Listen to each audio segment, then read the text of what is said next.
हाँ जी, तो गाइज़ अस्सलाम वालेकुम। तो गाइज़ आज के इस लेक्चर में हम बात करने वाले हैं how to check queue circular queue is empty और नॉट। ठीक है, तो गाइज़ ये आपके सामने एक मिसाल दी गई है क्यू इज़ फुल की। ठीक है, क्यू किस वक्त फुल होती है? जब उसमें ऑल हमारे पास होते हैं एलिमेंट्स स्टोर होते हैं। ठीक है, स्टोर होते हैं totally elements.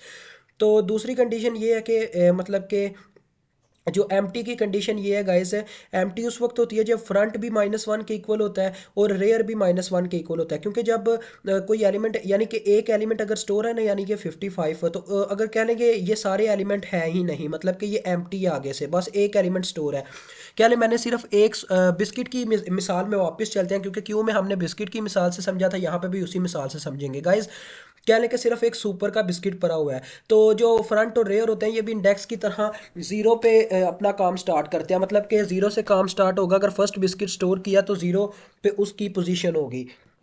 Otherwise top front और रेयर ये कह लें जब कोई आइटम स्टोर नहीं होता तो ये -1 पे पड़े होते हैं। ठीक है, समझ आ गई जी। तो यही चीज़ है। और देखें गाइज, अब 55 समझ लें एक सुपर का बिस्किट बस यहाँ पे स्टोर है, तो उस वक्त क्या होगा जी? फ्रंट जीरो होगा और रेयर भी जीरो होगा, आगे कोई चीज़ नहीं होगी, तो लिहाजा रेयर भी यहीं पे होगा। रेयर का मतलब होता है लास्ट एलिमेंट, तो लास्ट एलिमेंट उस वक्त यही कहलाएगा, क्योंकि अगले एलिमेंट में तो होंगे ही नहीं। तो अगर हमें ये चेक करना है कि हमारा जो, अब डेव में चलते हैं और आगे इसका ऑपरेशन परफॉर्म करते हैं, अगर हमें ये चीज़ चेक करनी है कि हमारा जो बूल की डाटा टाइप में इस्तेमाल करूंगा, हमारी जो क्यू है सर्कुलर क्यू वो खाली है, तो उसके लिए हमें क्या कंडीशन दी गई है कि उसके लिए फ्रंट भी -1 के इक्वल होना चाहिए, रेयर भी -1 के इक्वल होना चाहिए, फिर वो खाली होगी। जैसे आपने यहाँ पे देखा था, जब हमने कोई वैल्यू नहीं थी दी तो फ्रंट -1 के इक्वल था, रेयर -1 के इक्वल था, क्योंकि पूरी की पूरी अरे ही खाली थी। जीरो जीरो का मतलब यही होता है कि कोई भी वैल्यू नहीं थी उनके पास। अब गाइज बूल के बारे में थोड़ा सा इंट्रोडक्शन देता है। चलो, बूल गाइज एक ऐसी डाटा टाइप है जो हमें वैल्यू रिटर्न करती है ट्रू और फॉल्स की कंडीशन में। ठीक है, वैसे भी आपने बूलियन अलजबरा के टॉपिक्स पढ़े होंगे। बूलियन अलजबरा एक ऐसा मतलब कि अलजबरा है जिसमें हमें ट्रू फॉल्स 0 1 इस तरह के, मतलब कि यस नो, इस तरह के आंसर्स मिलते हैं। तो बूल शुरू हो गया जी। अब इसके अंदर मुझे पहले फंक्शन का नाम लिखना चाहिए, तो इस एम्प्टी के नाम से मैं फंक्शन क्रिएट कर लेता हूँ। ठीक हो गया गाइस, इसके अंदर कोई ज़रूरत नहीं है आर्गूमेंट पास करवाने की, क्योंकि हमें इसमें ज़रूरत ही नहीं है, तो आर्गूमेंट इसमें कोई पास नहीं करवाया हमने। अब बॉडी के अंदर चलते हैं गाइस। तो हमें पहले इफ़ की कंडीशन लगानी होगी। तो दो कंडीशन गाइस देखें, एम्प्टी के केस में दो कंडीशन हो सकते हैं। या तो हमारी जो क्यू है सर्कुलर क्यू, मैं सिर्फ क्यू बोलूंगा, ठीक है, आप इस तरह से समझ लीजिएगा। जो क्यू हो सकती है, या तो वो हमारी एम्प्टी होगी, या उसमें कुछ ना कुछ डाटा स्टोर होगा। ठीक है, तो हम यहाँ पे लिखेंगे जी दो कंडीशन। तो फर्स्ट ऑफ ऑल हम इफ एल्स की मदद लेंगे। तो सबसे पहले अगर हमारा क्या है जी, फ्रंट -1 के इक्वल है, ठीक है, और इसी के साथ साथ एंड एक और कंडीशन ट्रू होनी चाहिए कि हमारा रेयर है जो, वो भी -1 के इक्वल है।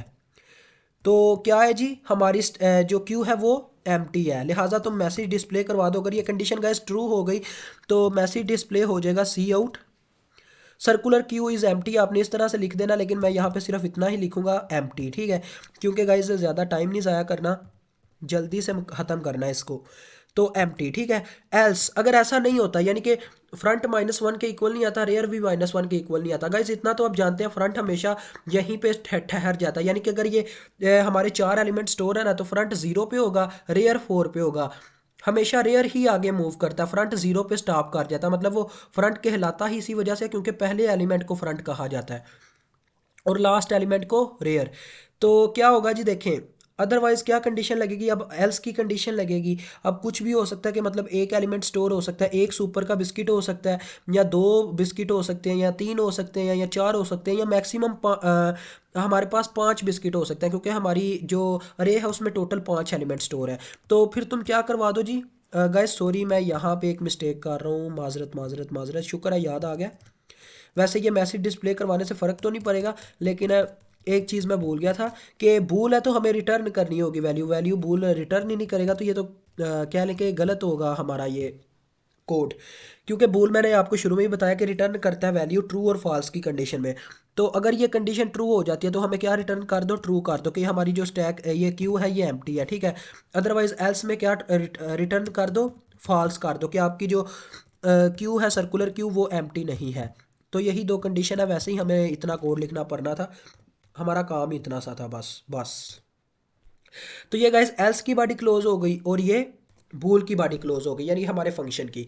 तो इसी तरह से हम इंशाल्लाह नेक्स्ट वीडियो में फुल का लॉजिक समझेंगे। फुल में थोड़ा बहुत लॉजिक है गाइस, क्योंकि ये सारा तो वह वैसे का वैसे ही है जैसे हमारा आर्म क्यू का फंक्शन था। तो ये तो इजी रहेगा आपके लिए, लेकिन मेन जो आगे जाके कहानी शुरू होती है वो फुल के ऑपरेशन में होती है। क्योंकि फुल स्टैक जो होती है वो इनडायरेक्टली सर्कुलर भी हो जाएगी, क्योंकि full rear is equal to 4 कहलाएगा। लेकिन उसमें ये भी कंडीशन आ जाएगी कि ये सर्कुलर क्यू है। रेयर इज इक्वल टू 4 का मतलब है वो तो सिंपल एक क्यू थी, ये सर्कुलर क्यू है, तो इसमें हमारे पास मॉड का भी सिस्टम आ जाता है। तो इंशाल्लाह वो भी आपको समझ आ जाएगा। अभी मुझे इजाज़त दे, अल्लाह हाफिज़, अस्सलाम वालेकुम।